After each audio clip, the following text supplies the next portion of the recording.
murdered, but deprecated, sunk, wasted, consumed in the process.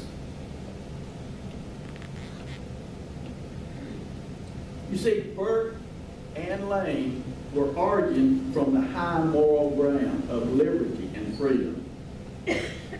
They understood what it meant to be free. Notice that Burke said that if you use military force to coerce the colonists to stay in the Union with Great Britain, you are going to destroy not only the colonies' freedom, but he went on to explain you're going to destroy English freedom because you are now acting like a tyrant. And we don't like tyrants in England. The English common law did not jive with tyranny. But he understood what would happen if you used bloody bayonet to force people into a government that they did not like. Independence and liberty, there's no higher ground to stand upon. And when we argue our cause, we need to argue from that point. Shortly after the defeat of the South, in a letter to his friend Lord Acton, General Robert E. Lee noted what would be the result of America once real states' rights were lost. Now, real states' rights. I'm not talking about state privileges. Tennessee can exercise any number of state privileges until the federal government says you can't do it no more. You see, you don't have rights, you have privileges. California, by I think 60 to 65% vote of its people, said that the only legal marriage was between one man and one woman. Guess what the federal government said? Can't do that. No, can't do that. California, that's not your right. That's a privilege, and we're not letting you do that. Arizona, they wanted to do something very simple. They wanted to enforce federal laws on immigration. Guess what the federal government said? California, Arizona, you don't have a right to do that. That's a privilege, and we are revoking that privilege. Alabama, they wanted to put the Ten Commandments in her own courthouses. What did the federal government do? No, can't do that, Alabama. That is not your right. It's a privilege, and we just revoked that privilege. And notice, these actions that I've spoken, this is action by the federal government to 9 states, 2 of them northern or western states, and only 1 southern. These actions were committed not just by that evil Democrat Barack Hussein Obama. Some of this was done in George Bush, the old Republican. Same group of people. As what does George Washington say? It's not an ounce of difference between the two or something of that nature. In this case, that is true.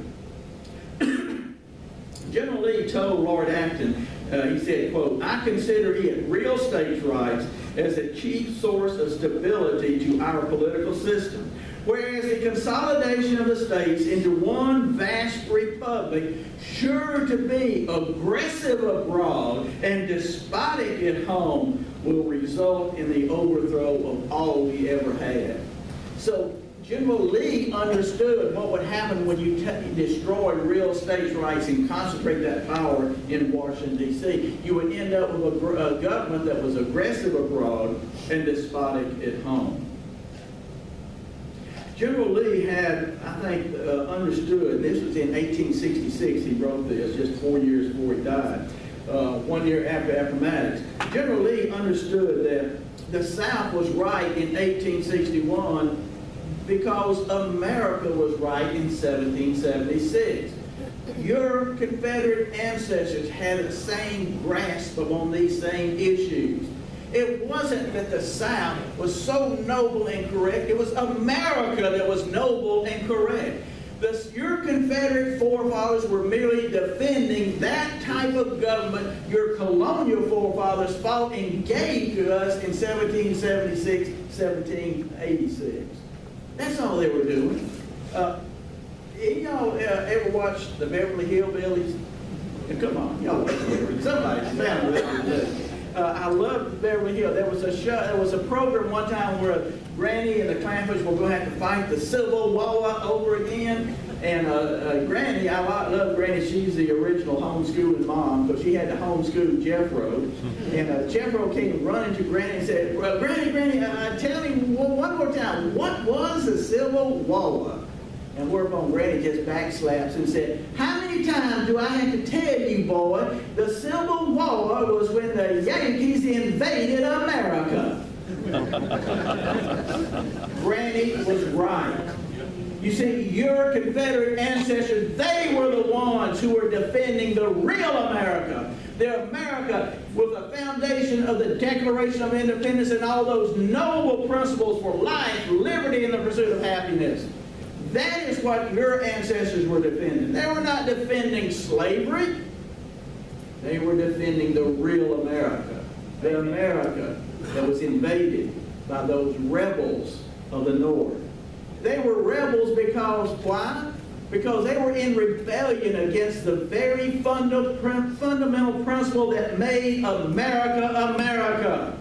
You are not a rebel if you exercise your right. Those who prevent you from exercising your rights and your liberties, those people are the rebels. Your people were not rebels. They were defenders of America. Those damnable blue-coat Yankees, they were the rebels, the rebel of the real America, the America of liberty. Amen. In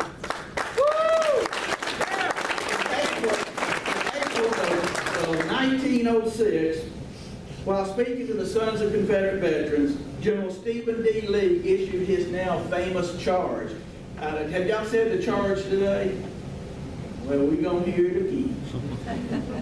General Lee stated, Stephen D. Lee stated, to you, sons of Confederate veterans, now he's talking about Confederate veterans, the men who felt the sting of battle, who saw their comrades mutilated and died, who managed by the grace of God to live through that horrible event. He said, to you, sons of Confederate veterans, we commit the vindication of the cause for which we fought. To your strength will be given the defense of the Confederate soldier's good name, the guardianship of his history, the emulation of his virtue, the perpetuation of those principles which he loved, which you love also, and those ideas that made him glorious, in which you also cherish. Remember, it is your duty to see to it that the future generation, to see that the true history of the South is preserved to future generations, end quote. Wasn't that an amazing statement from a Confederate veteran? From the mouth of a Confederate veteran, we virtually hear his request, not for reconciliation, but vindication. People, there's a difference between reconciliation and vindication. He asked for, and he demanded of you to vindicate those men who died on so many fields, who suffered through that war and were continuing to carry on the good work of the South. Shortly after the close of World War I, a descendant of a Confederate veteran and a veteran of World War I offered these thoughts about vindicating the cause of the South. He said, quote, in the South, we are coming too much to whisper that our fathers did their duty as they saw it. We should be calling to the world from the housetops, our Confederate fathers were right. Amazing, isn't it? And you thought the Kennedy twins were the first one that came up with the idea the South was right. No. Well, after we're long gone and you do your job correctly, there will be other people who will take our places who will say the same thing. This was spoken by Major E.W. Ewan, a descendant of a Confederate veteran, a veteran of the United States Army, having served in action during World War I, and historian-in-chief of the Sons of Confederate Veterans. This American patriot did not hesitate to proclaim that our Confederate fathers were right. He took the charge of Stephen D. Lee seriously and worked to make sure that the principles upon which the Confederate States of America was founded was understood by the next generation of Americans. As Americans, Southerners should reject reconciliation if, by that term, Southerners are called upon to reject that form of government given to all Americans by our founding fathers, such as written in the Declaration of Independence. Southerners must reject reconciliation if, by that term, it means we must meekly accept our role as America's second-class economic and political citizens. status would reflect the conditions of Americans under the tyranny of King George, not under the government of America's original founding fathers in the original constitutional republic of republics. Patrick Henry said it very correctly when he said, "The first thing I have at heart is American liberty. The first thing I have at heart is American liberty. The second is American union." Isn't that amazing? Our founding fathers believed that in a free society, liberty should always trump government. Unfortunately, Lincoln didn't get that memo. You see, Lincoln believed that government had perpetual life. It was almost like God. It lasted forever. I mean, even Adolf Hitler was more humble than Abraham Lincoln, because he said his Third Reich was only going to last 1,000 years. Lincoln said it's going to last forever.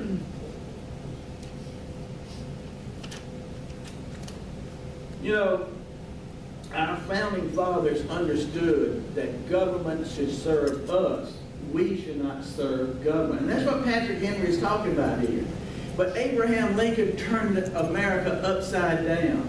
We now serve the government. Americans literally today stand in fear of what the government's going to do to us next.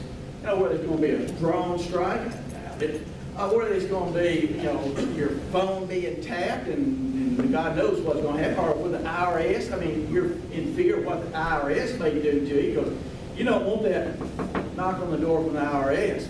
Your blood pressure just goes up, you know. But Patrick Henry understood that government should serve us, that liberty comes first and government second. But we lost that concept of America at Appomattox. And until we get that straight, we will never have a free country, as Patrick Henry stated. Otherwise, as Senator Lane of Oregon warned Americans, Southerners and all other Americans become subject of an empire, where, as General Lee warned, we will be citizens of a nation that is aggressive abroad and despotic at home. You see, Lee was talking about real states' rights. With real states' rights, we have tools at our disposal to force the bull out of the china closet. Do you understand what I'm saying here? With real states' rights, we don't have to worry about letting the bull go and die. We got the tools to put a ring in his nose and put him into the barnyard and let him do his job. He's a good bull. We need the bull. I'm not an anarchist. I don't say kill all bulls. I hate bulls. No, I like beef too well. I want bulls to procreate more beef and more. I almost said eggs and chickens, but anyway, whatever bulls do. That ain't no bull. All right, but under real states' right, we have tools such as interposition. What if you got a note from the IRS tomorrow? They are coming down on you because they think you owe them a lot of money. Well, guess what? You have to defend yourself against the federal government. Now, who in here has more money than the federal government? I want to be your good friend real soon if you are. But you know you don't. Even if you are correct, you cannot sustain a long, protracted defense because they've got more bucks than you do. But in the old days, the state of Tennessee would stand up and interpose itself between the egregious action of the federal government and its citizen. That's called interposition. And it would try to work out an agreement that was amicable to all parties. If that didn't work, we'll use another states' rights tool called nullification.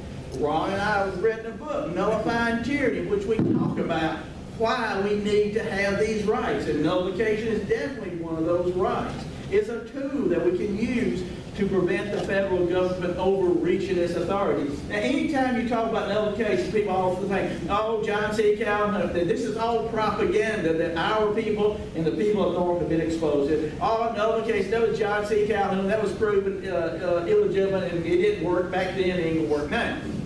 Now, they'll say that while holding the Constitution in the hand. Now, I literally heard people, I don't know if it was Hannity or Limbaugh or maybe one of the other talking heads, holding the Constitution in their hand, declare, nullification is a dead letter. There's no way. That never has worked. He's holding the Constitution in his hand. Do any of you know how the 11th Amendment got added to the Constitution of the United States, let me quickly tell you how it happened. Back in I think it was 1798, right before the 1800s, there was 14 states in the Union at that time. The states, if you go back and read the Federalist and Anti-Federalist paper, especially the Federalist paper, we were assured by the Federalists that states are sovereign. And as sovereign entities, a sovereign entity cannot be compelled to act against its will. That's the nature of sovereignty. So none of the states expected to have to be called before a federal judge.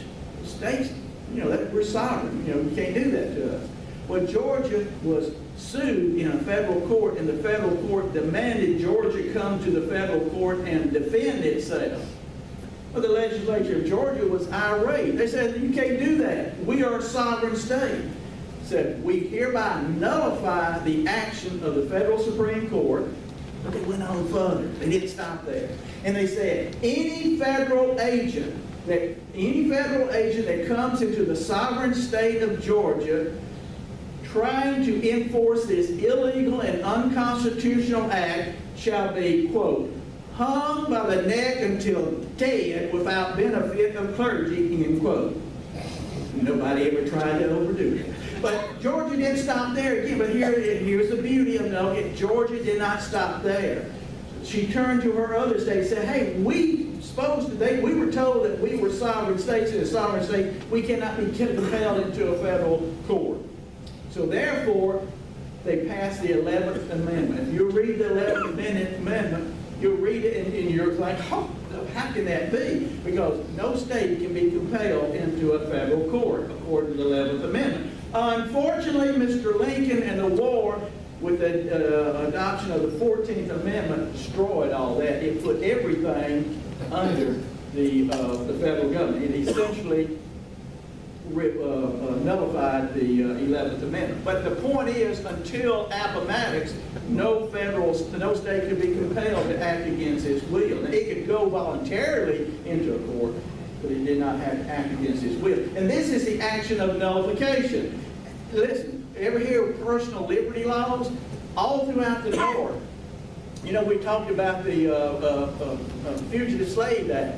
Well, Northerners accepted that bill in the Constitution originally because they had need for that law. So if a slave runs away, he's captured, a state can have him transferred back to their state. Same as we would criminals today.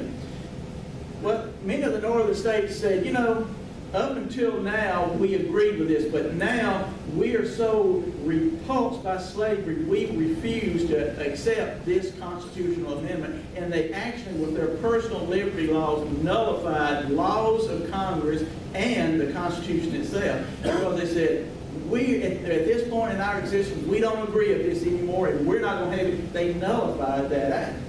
Daniel Webster even complained about the North nullifying this, but nevertheless, many northern states did this. So again, nullification has worked before. It won't have to work every time, just a few times, and the federal government will get the message. And of course, the last two is the two of secession. Anytime you mention that, people start jumping over that. Oh, you're going to destroy America. You just want all the states to fly off here, there, willy-nilly, and just you're an anarchist. Oh, how many times have I heard that argument?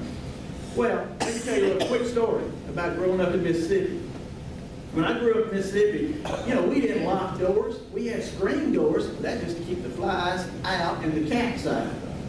And the dogs too. And that's what Ron and I let them one in, something like that. But we didn't lock windows. We had screen windows, but you could pop them open and crawl in the house. The point about it is, we go to bed at night. We didn't run around locking things up. Most of the time we left keys in vehicles. Now, what's going on here? Well, if you go to my dad's bedroom, right behind his bed, Dad had a shotgun. It was a double-barrel shotgun. All the vermin in the community understood Mr. Kennedy has a shotgun in his house. If I go into his house and start causing problems, I'm going to be the recipient of some double off buck. That ain't healthy. And Mr. Kennedy was not an oddity. Everybody in the community had a shotgun. my father passed away, I inherited that shotgun. Do you know how many times that